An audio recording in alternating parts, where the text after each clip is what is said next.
President-elect von der Leyen is not necessarily fully in control. That was Alberto Alemanno, Monnet Professor in EU law at HEC Paris and founder of the Good Lobby. It was, of course, referring to the Commission hearings that are occupying the good part of this month.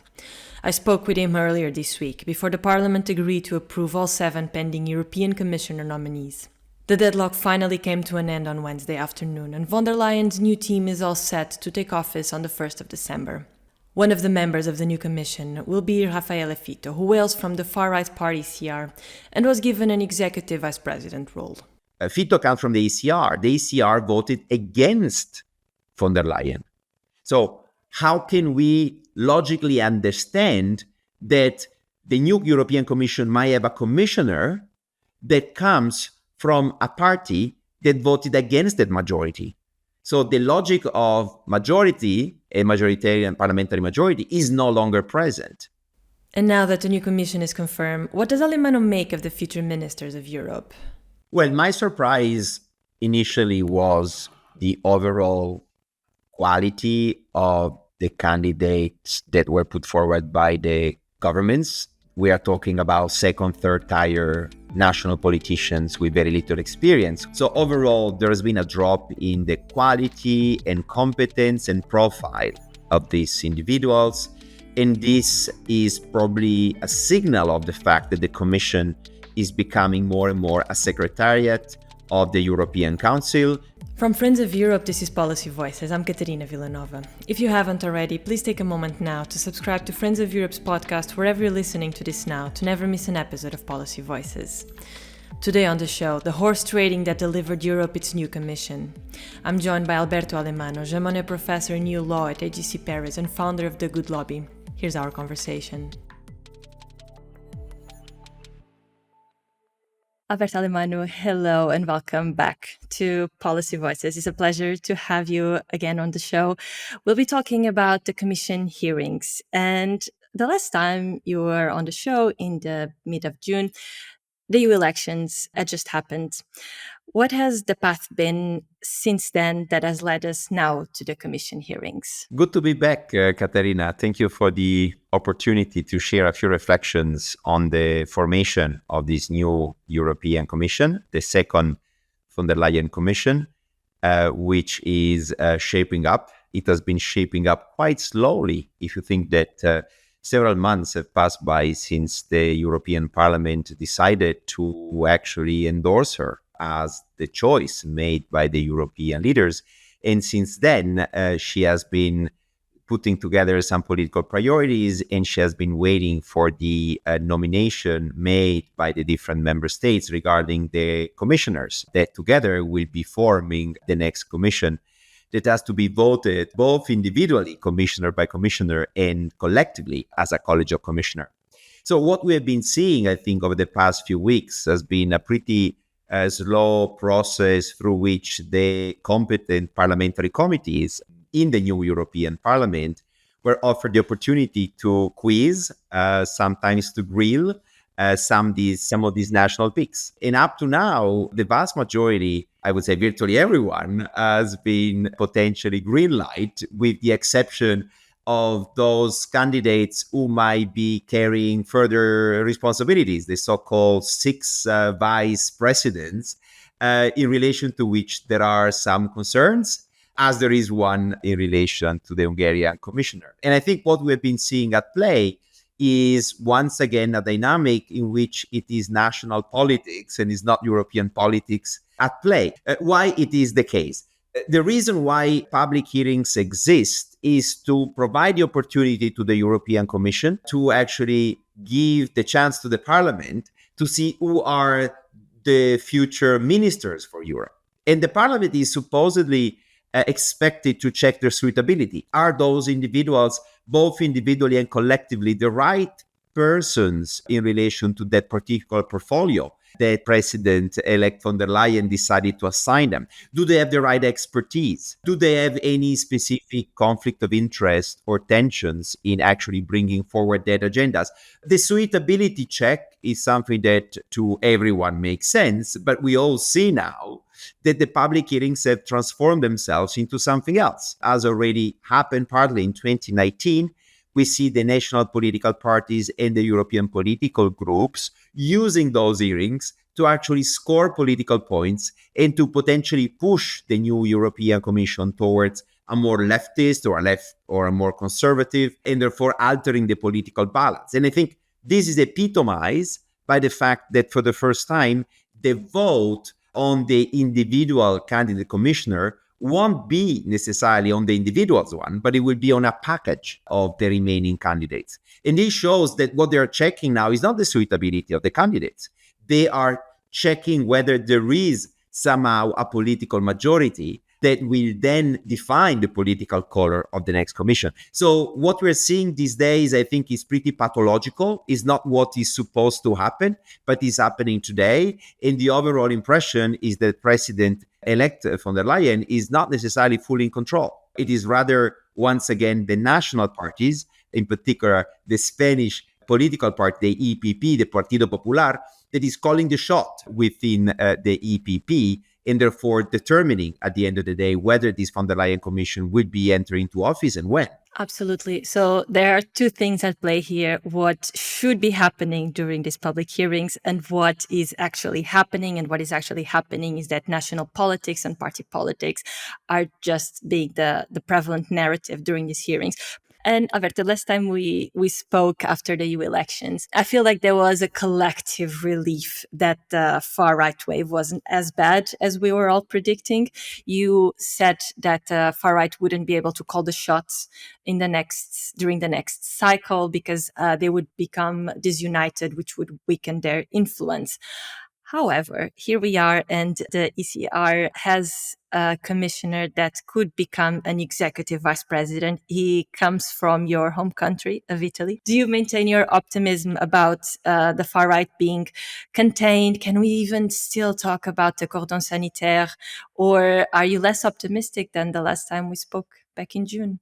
Well, I wasn't so optimistic last June. I wrote an op-ed for The Guardian basically arguing that if the center was somehow holding control of the European Union, that coalition, pro-European coalition that has been governing Europe over the past 40 years was considerably weaker because it was challenged by the far right. So if the far right parties, the parties on the right of the EPP, were not able to gain a majority, as some observers were predicted, I was expecting already mid-July that in reality, the influence that those far-right parties would have had on this incoming new commission would have been extremely relevant. And I was concerned about it.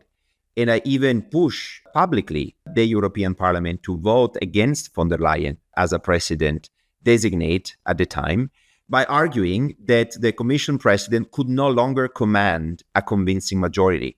And I think if you fast forward to today, you can clearly see that von der Leyen doesn't have a permanent majority. And this is the source of all problems on the eve of the vote on this final College of Commissioner. The game that both von der Leyen as a candidate and her party, the center-right EPP, have been playing over the past year or so has been extremely ambivalent. On the one hand, they wanted to secure and to reassure the pro-European mainstream parties, while at the same time, they've been flirting with the so-called moderate conservatives led by Giorgia Meloni of the ECR by trying to build an informal coalition that would have allowed the EPP to look to the right of the European Parliament by potentially having also the patriots of Europe, so basically Mr. Orban and Marine Le Pen, and potentially also the AfD. And since then, we have received so many signals that this was actually set to happen. Before the European elections, we have been seeing the EPP refusing to sign a major letter that all mainstream parties have been put forward by saying, we will never put together a majority with the far-right parties, with the parties to the right of the EPP. Well, the EPP skipped that letter. At the same time, we've been seeing Manfred Weber, Roberta Metsola, the President of the European Parliament, as well as von der Leyen, and many other EPP leaders discussing and getting very close to those far-right parties. So this basically led to a major de-greening of the Green New Deal. So it already had an impact on the policy cycle that just closed. We've been seeing major delays that were introduced on the Corporate Sustainability Reporting Directive, on the deforestation law. We've been seeing this happening when it comes to the protection of wolves in Europe. In other words, the degreening is something that has happened. We've been seeing a silent appropriation by the EPP of the far-right agenda. And this inevitably reflected on the current formation of a European Parliament. In other words, the von der Leyen incoming commission would like to have the best of the two worlds. They would like to convey the idea of a veneer of respectability given by the pro-mainstream party that are formally supposed to basically endorse her, while at the same time, on certain specific issues, to move to the right. And only a few days ago, we have been seeing the EPP voting with the entire far-right movement, the three groups composing in the far-right, in order to support a further delay and watering down of the deforestation law. So it is pretty clear that the game in town now is to have a commission that on single issues will be determining whether to go to the right or to the left, but I'm not sure that the mainstream parties, notably the SND and the Liberals, probably certainly not the Greens, will be accepting to play such a role. And we understand that this is very tempting. All these groups together, they represent 187 MEPs on the far right of the EPP. So it's a very large component of the European Parliament. And at the same time, for the first time, we see 14 member states who are governed by the right and on with the far right. So this is also unprecedented. And we have seen, as you have anticipated, also a vice president, most likely coming for a far-right group like the ECR, and one coming from the Patriots for Europe. This is also unprecedented. So the EU, as a new incoming administration, has never been so much to the right.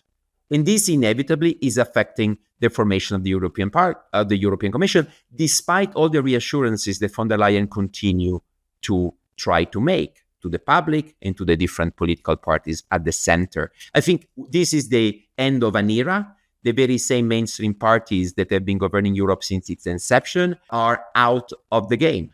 This is the end of the European majority that has been governing us for so many decades. National politics found their way into the hearings. As you said already, this is nothing new. But nowhere was this more prevalent this year than during Teresa Ribera's hearing. So Ribera, she hails from the Socialists, who are in power in Spain, and she was given an executive vice president role, as well as a portfolio for a clean, just, and competitive transition. So all the juicy buzzwords now in Brussels. And what's going on here is that the Partido Popular in Spain is using her as a scapegoat for the horrible floods that killed more than 200 people in Valencia. Just a note that under Spain's decentralized system of government, regional governments are the ones responsible for disaster responses. And in Valencia, the Partido Popular is the one that is in power. What do you make of the EPP/EPP's position during this drama and Rivera's response? Over time, we have been seeing a major politicization of the European Commission. This is due to the fact that since 2009, there is a tendency to have a European Commission reflecting more the outcome of the European Parliament. So this is somehow inevitable that more and more governments, when designating their commissioner candidate, they try to bring one of them into the College of Commissioners. And this has certainly acquired a totally new dimension in this 2024 election compared to 2019, where we have seen basically one national party, the Partido Popular, hijacking the entire process of confirmation of a candidate put forward by the Spanish Prime Minister Sanchez on the basis of pure domestic short-term considerations. And this has been accepted by the EPP, which regroups, CDU, Forza Italia, Les Républicains, many other parties, which are together, of course, many more representative than the Spanish Partido Popular MEPs. And they basically enter into a very cheap horse trading that would put into question the confirmation of the von der Leyen Commission as a result of basically national politics. So we have reached this new level. It's a dangerous game, which is entirely unintelligible to the many Europeans who are trying to understand whether von der Leyen will be the next European Commission president, yes or no. And it's something that could have been easily avoided if the mainstream parties that are supposedly endorsing von der Leyen, so EPP, SD, Liberals, and Greens, had concluded and formalized a coalition agreement, as we often do at the national level, clearly defining who is the majority supporting this commission. But neither the Socialists nor the Liberals have actually asked von der Leyen and the EPP for signing up this coalition agreement. And this has once more lent itself to be abused, to be hijacked by national political leaders that continue to call the shots in Europe. So European politics is nothing else but the sum of the outcome of 27 national parallel elections in which the national parties are in full control. No European leader, not even von der Leyen, is currently in control of the situation. And this gives an image of weakness, an image of vulnerability of Europe at a time in which Europe can really hardly afford to convey that message to the outside world and to the average European citizen. Perhaps this is going to be more of a venting kind of question. I think horse trading was such a wonderful way to put the process that has been going on, because, following up on the hearings, they're even discussing the timings and the who should go first, because this ultimately is going to influence that my candidate will get picked, and if my candidate doesn't get picked, then I'm going to kill off your candidate. Does this process raise to you issues not only of transparency, but also accountability and political imbalances that exist between the parties and the institutions? Can the public and you and I have any trust left in this process and in the institutions, a process that is meant to evaluate whether these people are fit for purpose? Well, the process itself of suitability check of the candidates and overall formation of the College of Commissioners is unfit for purpose. Since 2009, each commissioner candidate has to go through two checks. The first check is the Legal Affairs Committee that has to verify whether there are a conflict of interest emerging from the financial declaration of each candidate. In 2019, we've been seeing the Legal Affairs Parliamentary Committee doing this and taking this very seriously, with several candidates being checked and even rejected. But this time giving up entirely on such a control due to political reasons and political pressure. So they kind of forgot that they should have made such a check. And then the second scrutiny, the second step, which is the substantive parliamentary check, has been again hijacked by national political leaders who have been trying to use this in order to advance, in order to damage candidates coming from the other side.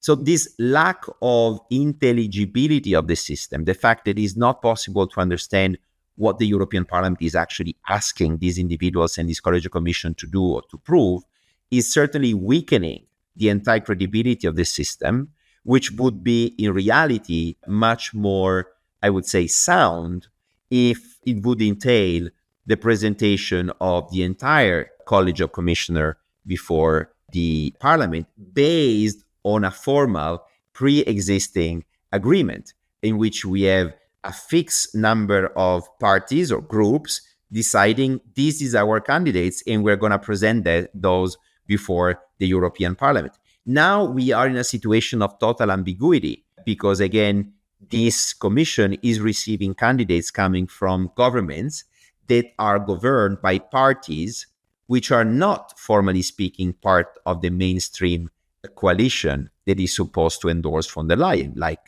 Fitto. Fitto comes from the ECR. The ECR voted against von der Leyen. So how can we logically understand that the new European Commission might have a commissioner that comes from a party that voted against that majority? So the logic of majority, a majoritarian parliamentary majority, is no longer present. But there is an expectation that this von der Leyen Commission will be representative of the new balance of power of the parliament, which is still on the mainstream side. But this ambiguity has been played out by the EPP that accepted to actually have this kind of broader tent, which in a way is interesting. We have greater pluralism. We have more voices within the EU politics, but those voices are not well organized. And this is really a zero-sum game as opposed to create additional value and parliamentary space for understanding which are the political priorities of the next commission. There's 26 names on the table, 27, of course, if we count von der Leyen. So we couldn't possibly go over all of them, and I won't put our listeners through that. But besides the obvious names for the commissioners designates that came up during this conversation, were there any names or even new portfolios that surprised you? Well, my surprise initially was the overall quality of the candidates that were put forward by the governments. We are talking about second, third tier national politicians with very little experience compared to the members of previous commissioner, like the Juncker commissioner, in which you had former prime ministers, you had former foreign affairs ministers, you had heavyweight, many having also a sort of European-wide resonance. They were recognizable by many Europeans. This is certainly not the case for the incoming commission. So overall, there has been a drop in the quality and competence and profile of these individuals. And this is probably a signal of the fact that the commission is becoming more and more a secretariat of the European Council, an institution where the head of state and government, they call the shots and define that basically the political priorities should be executed by this commission, which is totally dependent on their will, as opposed to be independent, autonomous, and the only institution capable of identifying the European interest. I won't keep you for much longer, but in the final stretch of our conversation, I just wanted to go a bit into geopolitics. And of course, we won't go into speculation of when the new commission will officially start, but the truth is that it won't be much later that Trump will occupy again the White House. It's good to mention now that you're actually spending the year at Harvard University, so you have more of an insider perspective on the future of the EU-US relations. You can speak more about the perspective on that side. I think there are two schools of thoughts when it comes to the impact that the US election are going to have on Europe. On the one hand, you have those who are dramatically screaming and saying the pro-Trump agenda will be advanced, the far right in Europe will be emboldened by Trump, and this will inevitably shape the policy cycle in Europe. Europe will be reactive to the White House priorities. Then there is a second school of thought that says we shouldn't really get carried away here, because although Europe has many pro-Trump allies, and count many of them from the AfD to perhaps Giorgia Meloni and Marine Le Pen, and of course Viktor Orban, we all know that these far-right parties don't speak with one voice. And quite frankly, I don't buy any of those two schools of thoughts, because I think both of them do contain some element of truth. There's no doubt that the Trump return to the White House will embolden many of these far-right, will normalize many political statements, conducts, behavior, and norms that those parties have been pushing for in Europe, being anti-LGBT, a return to constraints to reproductive rights, to basically distrust vis-a-vis government, and an embrace of deregulation. At the same time, when you look at this other school of thought that says, well, all these far rights do not necessarily get together all the time, especially when the interest of Europe will be directly affected. Should there be a trade war by the US against Europe, which is very likely to happen on EV and many other raw materials or fresh produce, or in the absence, of a bilateral trade agreement, well, those interests, the interest affecting Europe, will be directly be felt by the very same constituencies supporting the far right. So it will be difficult for many of them to justify a Trumpian stance on Europe, because this will basically go against their constituency interest. How we're going to keep all this together? Well, this is the $6 million question for the new policy cycle. But there will be a lot of tensions. There will be a lot of splits, I think, happening within and across these European political groups on the far right. But the real, I would say, game changer will be the EPP. The European Popular Party has never been so powerful, both within the Parliament and the Council and the Commission itself. And let me say also within the services of the European Commission and the different institutions. And it is really up to the European Parliament to decide whether they want to build Europe for the future by relying on the conventional pro-European mainstream parties made of themselves, the S&D and the Liberals, and perhaps the external support of the Greens, or whether they want to go into reliance of a pro-Trumpian majority made of Giorgia Meloni, Vox, Patriots of Europe, and perhaps AfD. Exactly. So just to wrap up, I wanted to quote outgoing HRVP Josep Borrell in his last Foreign Affairs Council. He said that the EU cannot pretend to be a geopolitical power if it takes days, weeks, months to reach agreement. Very obviously why I'm choosing to finish today's episode with this quote. Is the rest of the world waiting for us to get our act together? Certainly not. And it's pretty clear. It has never been so clear. And nothing that von der Leyen Commission and the other leaders of Europe want to do today, the Draghi agenda, gaining competitiveness, chasing China and America in the coming decade, could be done without any further political integration of Europe. In other words, if we don't democratize Europe, if we don't bring the citizens on board, there's no way the EU will have enough legitimacy to make this huge quantum leap. And this is the issue nobody wants to talk about. But it's really the elephant in the room, the metaphorical European elephant that we see appearing in every single conversation, including what Mr. Borrell just said. He has been speaking truth to power for a long time, and he keeps doing so. And that's it for today's show. I'm Catarina Vila Nova, and Policy Voices will be back again next week. Until then, goodbye.